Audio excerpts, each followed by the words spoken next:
What's going on, everyone? Jeremy here from The Quartering, and this is a pretty interesting story as Joe Rogan has gone absolutely nuclear, calling out some of the fake news media out there. And this is even after, by the way, some hilarious fact-checking on his original comments about how CNN altered his photo. Now, the photo itself and that whole controversy happened some time ago. However, this new calling out of CNN is brand new. On top of that, the CBC goes after Joe Rogan, saying that the podcaster should have been left in 2021.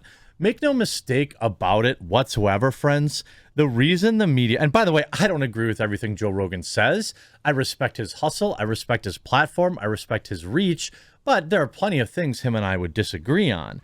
That said, especially talking about having Michelle Obama run for president, but you know, he also just said she would beat Donald Trump, which that seems extremely unlikely, but I don't know. I think Joe Rogan understands culture and people. I don't think he really wades into political waters very often. And that's on purpose. It just doesn't interest him, I would imagine. But this whole push is all driven by the mainstream media's ultimate envy of his gigantic platform. He gets more eyeballs and eardrums than really anybody in the mainstream media anymore. And all he does is a podcast. Now, not everything he says is correct, but the difference between Joe Rogan and the mainstream media is simple. One of them may make a mistake and say something incorrect.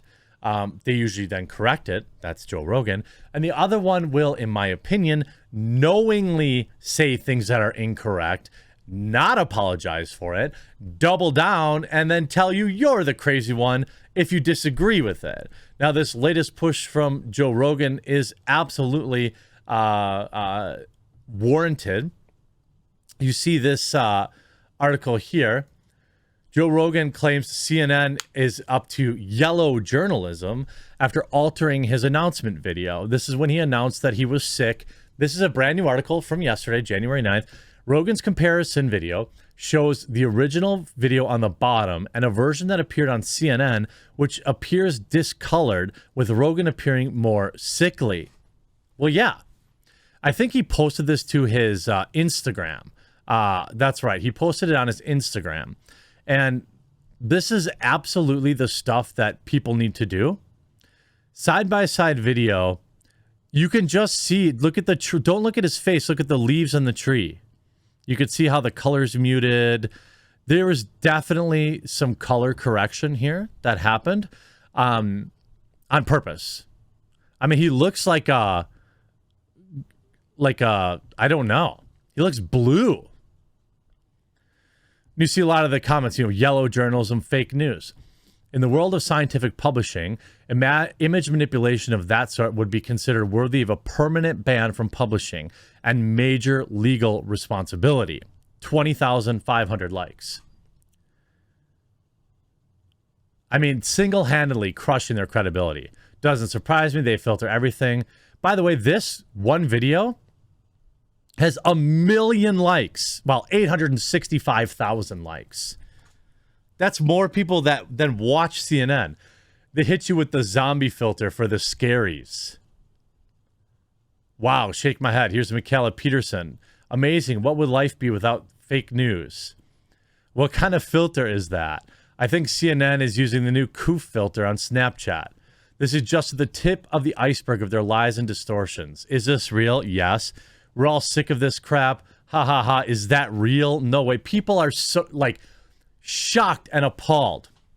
And by the way, remember when they did Trump like that, where they made him even more orange? I know the guy clearly has some fake tan, whatever, but CNN bumps up the color correction. I mean, and all these replies. And these are all verified people with big platforms. Kelly Slater doubled down on him. People are telling him to sue them. It's hilarious to me. Sue the F out of them, please. These are all verified people.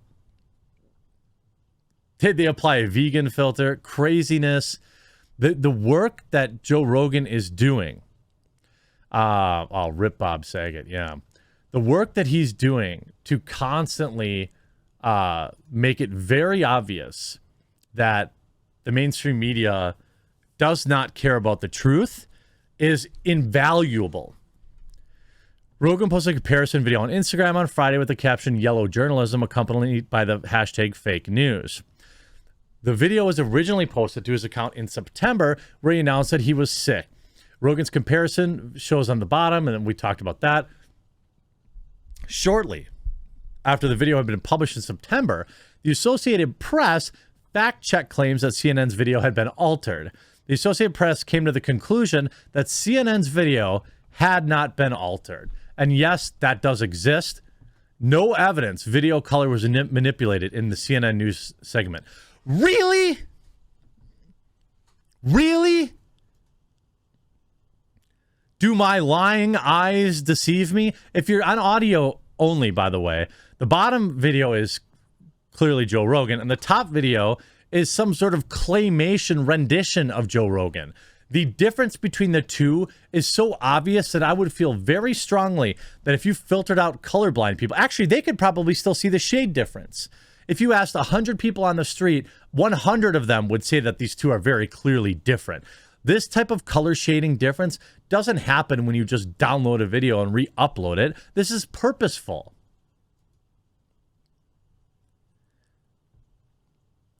In this purported original, the Facebook post appears different from the original Instagram video. It appears the color is shifted towards red and away from yellow and a green appearance in the original Instagram video. CNN also stated that they didn't alter it. Of course they did.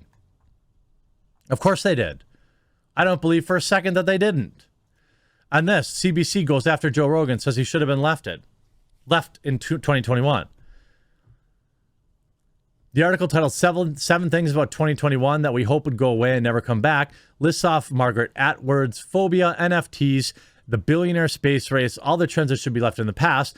But Joe Rogan and his podcast earned a 500-word criticism from producer Loser McFace. Joe Rogan has been a problem for some time, CBC writes. He insists that he's just asking questions and then he's not a respected source of information while platforming the likes of Alex Jones and Gavin McInnes and building a business model on people, overwhelmingly young men. That's obviously wrong. That's on its face, catering towards young men. That's just incorrect. If you really want to create the hugest sin, if they're white. This year, he managed to turn himself into a vague danger, into immediate, obvious danger. This is what the media does. This is what they do, right? They circle the wagons. Now, I will say right-wing media generally defends him, but they're also afraid of him too. Make no mistake about it. Fox News and all these other right-wing media outlets look at him as a huge competitor. We write articles about, I cover people who are much bigger than me for the most part. That's why Fox News and everybody else writes articles about Joe Rogan, because he's hugely popular. Honestly, I don't watch much of Joe Rogan anymore now that his clips aren't like being recommended to me on YouTube. But I mean, I think him going to Spotify was a huge mistake. I think he would have been way bigger. But I mean, he had 100 million reasons to go there. And honestly, like I've always said, I mean, I have a tenth of his audience, probably maybe a fifth. If Spotify came and offered me $5 million to go to their platform exclusive, I'd strongly consider it. Very strongly. But I'm also, almost 40 years old and hoping to cash out, looking at retirement. You don't build a lot of retirement money creating content on YouTube. You basically live every day in fear that the terms of service won't change and end up getting you banned from the platform. In April, he strongly suggested healthy young people don't need this and that. It's all about the coof, right? The CBC in August, he suggested that the passports were the first step in turning the United States into a dictatorship. I don't disagree with that. Though the outlets provides nothing to prove otherwise, and instead lambasting a popular opinion held by the comedian. I mean, all these media types going after him is predictable. And what I do think also is I was wondering, how is, since we're talking about all this coof stuff, I wondered, How much has Ethan Klein had to say about it? Well, absolutely nothing. He brought up the Joe Rogan stuff, got completely crushed, and hasn't said a word about it since January 5th, a full week. I say that's taking the L, but that's about, hey, that's what you're supposed to do. He picked a fight with a guy that he wasn't going to win. The internet made fun of him, and then everybody moved on. That is such the nature of content on YouTube.